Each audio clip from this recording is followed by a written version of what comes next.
Hey hi dear students, welcome back once again to Insta गुरुजी।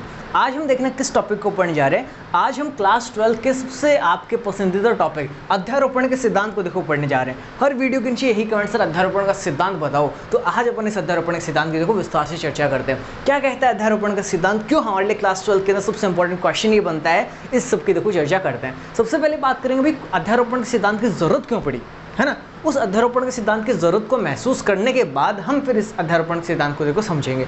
एक बार मैं आपको बता देता हूँ, इस चैनल पर आपको न केवल देखो टॉपिक या कॉन्सेप्ट को बहुत अच्छी तरह बताया जाता है, बल्कि आपको हैंड रिटन जो नोट्स है वो भी प्रोवाइड किए जाते हैं। कहाँ मिलेंगे? इस वीडियो के नीचे जो डिस्क्रिप्शन बॉक्स होता है उसके अंदर आपको एक लिंक दूंगा हमारे टेलीग्राम चैनल की, इंस्टा गुरुजी की। तो उस इंस्टा गुरुजी चैनल के ऊपर आपको जाना, वहाँ पर आपको इस अध्यारोपण के सिद्धांत के साथ साथ आपकी क्लास 12 के जो कंप्लीट नोट्स है रिटन फॉर्म में, उसकी PDF आपको मिल जाएगी। उनको आप डाउनलोड कर सकते हैं। अगर आप चाहे तो उनको देख कर अपनी कॉपी में उनको उतार भी सकते हैं। क्लास 12 की पूरी फिजिक्स की जो प्लेलिस्ट है वो मैंने बना रखी है, नीचे डिस्क्रिप्शन में पूरी प्लेलिस्ट का लिंक भी आपको दे दूंगा। ठीक है, अब फटाफट देखो हम लोग स्टार्ट करते हैं। अध्यारोपण का सिद्धांत कहता क्या है, पहले बात करते हैं इसकी जरूरत क्यों पड़ी। आप सभी ने देखो कूलाम का नियम पढ़ रखा है। कूलाम का नियम क्या कहता है भाई, अगर मेरे पास कोई यहाँ पर आवेश है, कोई दूसरा आवेश यहाँ पर है, इन दोनों आवेशों के मध्य लगने वाले बल का मान कितना होगा, तो बहुत आसान है। हम कहते हैं भाई कूलाम का नियम हमें कहता है कि जो लगने वाले बल का मान है वो होता है K Q1 Q2 बटा R²।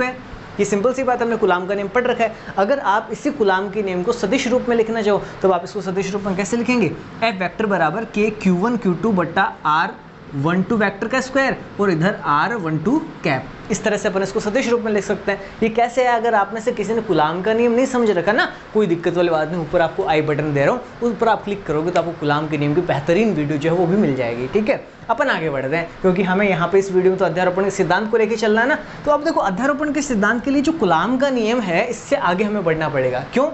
अभी अपन ने बात करी भी कूलाम का नियम, अगर कोई दो आवेश है हमारे पास तब तक तो ठीक है, कोई दिक्कत वाली बात नहीं है। लेकिन मेरे प्यारे साथियों, अगर यही जो आवेश है इनकी संख्या बढ़ जाए, यानी बहुत सारे आवेश आ जाए, तब हम क्या करेंगे, तब हमारे सामने दिक्कत आ गई। हम केवल कूलाम का नियम लगाकर उन सभी आवेशों के कारण किसी एक आवेश पर लगने वाले बल का मान ज्ञात नहीं कर पाएंगे। तो ऐसी स्थिति में हम करेंगे क्या, हम देखो अध्यारोपण के सिद्धांत को काम मिलेंगे। अब बड़े गौर से अध्यारोपण के सिद्धांत की परिभाषा को सुनना, बहुत आसान सी परिभाषा है, उसके बाद मैं उसको पूरा आपको बताऊंगा। अभी क्या कहता है अध्यारोपण का सिद्धांत, सुनना। बहुल आवेशों के कारण किसी एक आवेश पर लगने वाले बल का मान उन सभी आवेशों के द्वारा उस एक आवेश पर लगाए गए बलों के सदिश योग के बराबर होता है। इसे अध्यारोपण का सिद्धांत कहते हैं। मुझे पता है कुछ समझ में नहीं आया, अरे आएगा कैसे, मैंने अभी समझाया गया है। अब देखो आपको समझाता हूँ अध्यारोपण सिद्धांत कहते हैं किसे, एक डायग्राम के माध्यम से अपन समझने की कोशिश करते हैं। मान लो कि हमारे पास यहाँ पर कोई एक आवेश है, इस आवेश को मैं नाम दे रहा हूँ Q0। ठीक है, अब इस आवेश के आसपास मैंने कहा ना बहुत सारे आवेश हो। मान लिया कि कोई एक आवेश है यहाँ पे जिसका नाम है Q1, कोई दूसरा आवेश है यहाँ पे जिसका नाम है Q2, कोई एक आवेश यहाँ पे है जिसका नाम मान लिया क्या है Q3, ऐसे करके Q4, बहुत सारे आवेश है। मैं कितने बनाऊंगा, है ना, इतनी सी जगह में अपन बहुत सारे बना नहीं पाएंगे, कंजस्टेड एरिया हो जाएगा। मान लेता हूँ बहुत सारे हैं और एक इनमें कोई लास्ट वाला एक आवेश है यहाँ पे Qn उसका नाम है। ठीक है, इस Qn को मैं इधर लिख देता हूँ, ये लो Qn। ये इस तरह से बहुत सारे आवेश हैं। अब हमें करना क्या है, इन सभी आवेशों के कारण इस वाले आवेश पर लगने वाले बल का मान ज्ञात करना है। अब कैसे ज्ञात करेंगे, तो मैंने कहा अध्यारोपण सिद्धांत से ज्ञात करें। अब सुनना अध्यारोपण सिद्धांत कैसे काम करता है। एक बार के लिए मान लेते हैं, देखो चूंकि हमें कूलाम के नियम में दूरी की जरूरत पड़ती है ना, डिस्टेंस हमें चाहिए होती है, उस पहले आवेश और दूसरे आवेश के बीच की डिस्टेंस जिसको अपन R से लिखते हैं, वो हमें जरूरी होती है पता लगानी, अदरवाइज अपन फॉर्मूले का यूज कैसे करेंगे। तो मैं देखो एक बार डिस्टेंस के लिए मान लेता हूँ ये हमारा Q0 आवेश और ये वो पहला आवेश, इन दोनों के बीच की जो डिस्टेंस उसको मान लेता हूँ R01 वेक्टर। R01 वेक्टर कैसे है, देखो इसको समझते हैं। ये अपना आवेश था Q0 बोल दो, ये जो नीचे जीरो लिखते हैं ना अपन, इसको अपन नॉट पढ़ते हैं। तो ये हमारा आवेश था Q0 और ये वाला आवेश अपना Q1। इन दोनों के बीच की जो डिस्टेंस उसको अपन किससे लिख लेंगे, R01 से लिख देंगे। ठीक है, ऐसे जो दूसरा आवेश है इससे इस आवेश की डिस्टेंस मान लेता हूँ R02 वेक्टर। ऐसे ही जो तीसरा आवेश है हमारा, इससे इसकी जो डिस्टेंस है वो मान लेता हूँ R03 वेक्टर। और ऐसे जो हमारा फोर्थ आवेश है उससे मैं इसकी जो डिस्टेंस है वो मान लेता हूँ R04 वेक्टर। और ठीक इसी प्रकार से जो हमारा Rn वा आवेश Qn वा आवेश है हमारा, तो उससे जो डिस्टेंस है उससे मैं मान लेता हूँ R0n वेक्टर। ये लो, ये क्या किया हमने, जो हमारा आवेश जिसके ऊपर हमें अध्यारोपण के सिद्धांत के द्वारा बल का मान ज्ञात करना है, तो उस आवेश को अन्य सभी आवेशों से मैंने मिला दिया। मिलाने से मुझे अन्य सभी आवेशों से उसकी दूरियां प्राप्त हो गई। अब देखो अध्यारोपण का सिद्धांत कहते हैं किसे, दोबारा सुनना इसकी परिभाषा को, फिर मैं आपको देखो इसको लगा के यहाँ पर अपन इस फॉर्मूले के अंदर लगा के फिर अपन देखेंगे।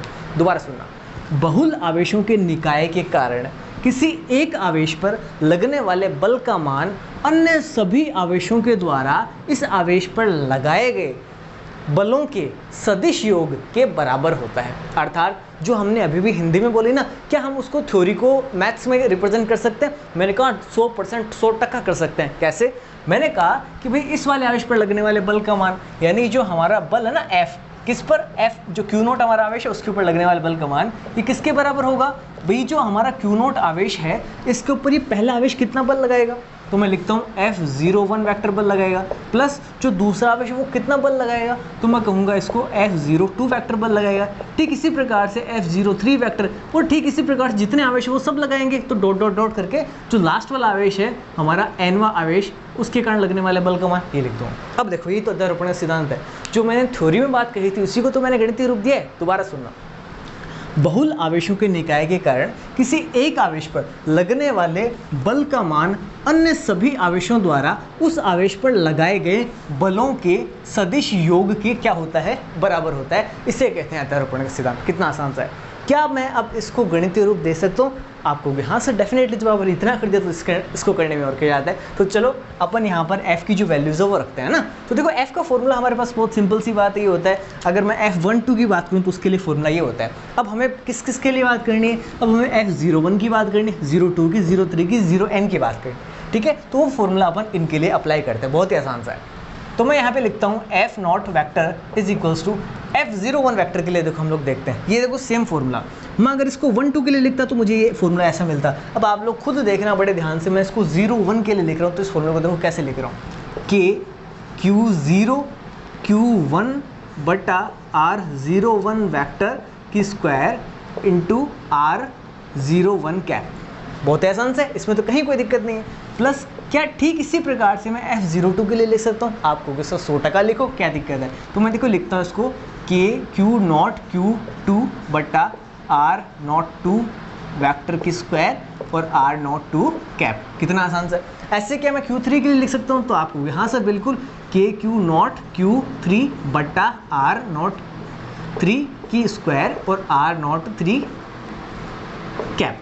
ठीक है, क्या इसी प्रकार से मैं आगे बढ़ता बढ़ता Qn के लिए लिख सकता हूँ? आपको भी डेफिनेटली। देखो K Q0 Qn बटा R0n वेक्टर का स्क्वायर और आपके R0n कैप। कितना आसान सा था, इसमें कहीं कोई समस्या नहीं है। अब देखना आगे हम लोग बढ़ते हैं, क्योंकि हम एग्जाम में जब अध्यारोपण का सिद्धांत पूछेंगे तो अध्यारोपण के सिद्धांत से जो लगने वाला कुल बल है ना उसका पद आपसे पूछेंगे। यानी छोटा सा एक डेरिवेशन आता है, एक स्टेप ये होगी, दूसरी होगी, तीसरी और चौथी में हमारा उत्तर ही आ जाएगा। कितनी आसान आसान बातें। मैं कहता हूँ तीसरी में अपन उत्तर लेके आ जाएंगे। देखो कैसे, बहुत ही आसान सा।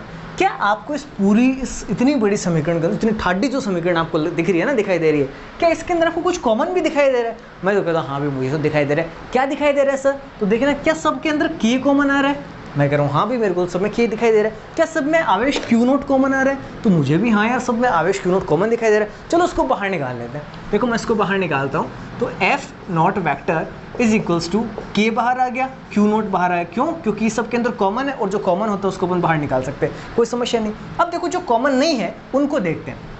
Q1 है, Q2 है, Q3 है, Q4 है, Q5 है, Q6 है, Q7 dot dot dot dot करके Qn है।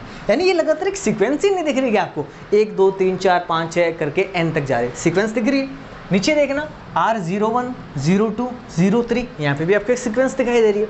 क्या आपको यहाँ पे भी सीक्वेंस दिखाई दे रही है? R01 cap, R02 cap, R03 cap, R0n cap, सब में सीक्वेंस दिखाई दे रही है। तो जब ऐसी कंडीशन हो ना, जब सीक्वेंस दिखाई देने लगे तब अपन क्या करते हैं, एक निशान लगाते हैं सिग्मा का। सिग्मा ही क्यों लगाया? क्योंकि देखो सबके बीच में निशान किस चीज़ का? जोड़ का। और आप लोग क्लास 10th में मैथ्स में ये चीज़ पढ़ कर आए हो, भले आप लोगों ने बायोलॉजी ले ली हो, लेकिन क्लास 10th में आप सभी ने देखो सिग्मा के निशान को, समेशन के निशान को पढ़ा था, माध्य मात्रक और बहुलक वाली परिभाषा जो प्रश्नावली थी उसके अंदर। इसका मतलब होता है जोड़ना। अब देखो अपन किसको जोड़ेंगे? जो पद आपस में जुड़ रहे थे उन्हीं को तो जोड़ेंगे। अब देखो करते क्या है यहाँ पे क्या है? Q जो बार बार रिपीट होता है ना उनको देखते हैं। Q1 है, Q2 है, Q3, इस प्रकार सीक्वेंस में जो रिपीट हो रहे हैं उनको यहाँ पे लिखता हूँ। Q लिखा, बट्टा में R0 लिख लिया, वेक्टर लगा दिया और ये स्क्वायर कर दिया। अभी देखो 0 के आगे कुछ लिखते हैं ना, 1 2 3, वो मैंने अभी तक कुछ नहीं लिखा। और साथ में R0 कैप। अभी देखो मैंने यहाँ पे ये जगह छोड़ी जहाँ पे 1 2 3 4 रिपीट हो रहे थे, यहाँ पे जगह छोड़ी जहाँ पे 1 2 3 4 रिपीट हो रहे थे, और यहाँ पे मैंने जगह छोड़ी जहाँ 1 2 3 4 रिपीट हो रहे। अब इनकी जगह अपन लिखेंगे क्या? तो मैं कहता हूँ यहाँ पर अपन लिखेंगे I। यहाँ पे मैंने लिख दिया आई, यहाँ पे मैंने लिख दिया आई, और यहाँ पे मैंने लिख दिया आई।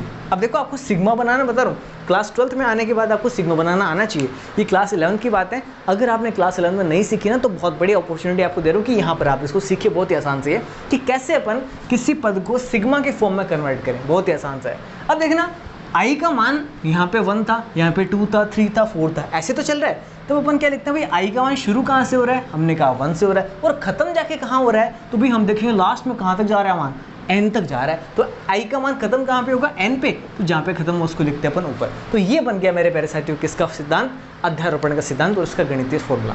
मैं इसको थोड़ा नीचे लिख देता हूँ, बॉक्स में बंद कर लेता हूँ ताकि आपके आराम से विजिबल हो जाए। तो देखना अध्यारोपण के सिद्धांत से जो लगने वाला कुल बल आएगा F वेक्टर, वो क्या होगा कि Q नॉट समेशन I बराबर 1 से लेके n तक क्यू आई बटा R नॉट I वेक्टर का स्क्वायर और R नॉट I कैप। ये बन गया आपके अध्यारोपण सिद्धांत। एक बार दोबारा से मैं आपको इसका स्टेटमेंट बता देता हूँ क्योंकि स्टेटमेंट इसका बहुत ज़्यादा इंपॉर्टेंट है, दोबारा सुनना।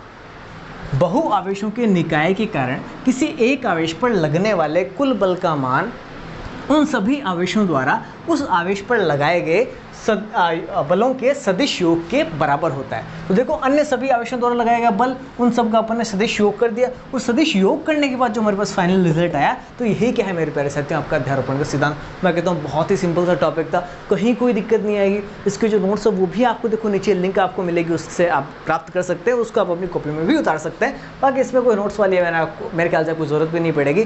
मैंने परिभाषा भी 3-4 बोल दी, तो आप उस परिभाषा को सुनकर भी अपनी कॉपी के अंदर लिख सकते हैं। तो बिना मतलब वो अपना टाइम जाया मत करना, अपनी पढ़ाई को बहुत मतलब दुरुस्त तरीके से आपको चलाना है और शानदार पढ़ाई करते रहें, मेरे साथ रहें, मस्त रहें, चुस्त रहें, दुरुस्त रहें, तंदुरुस्त रहें। इसी के साथ इस वीडियो में लेता हूं फिलहाल अलविदा। अगर आपको देखो वीडियो पसंद आई है तो बिल्कुल भी शंका आना नहीं है, लाइक का बटन अब यूट्यूब बहुत बढ़िया फीचर दे रहा है, लाइक करती वो टप से आवाज़ आती है, वो लाइक का बटन चमकता है, तो वो चमक जो है वो वैसी चमक आप अपने जीवन में भी रखें और मेरी वीडियो को लाइक करने के बाद मेरे जीवन में भी थोड़ी सी चमक जो है वो लेकर आए।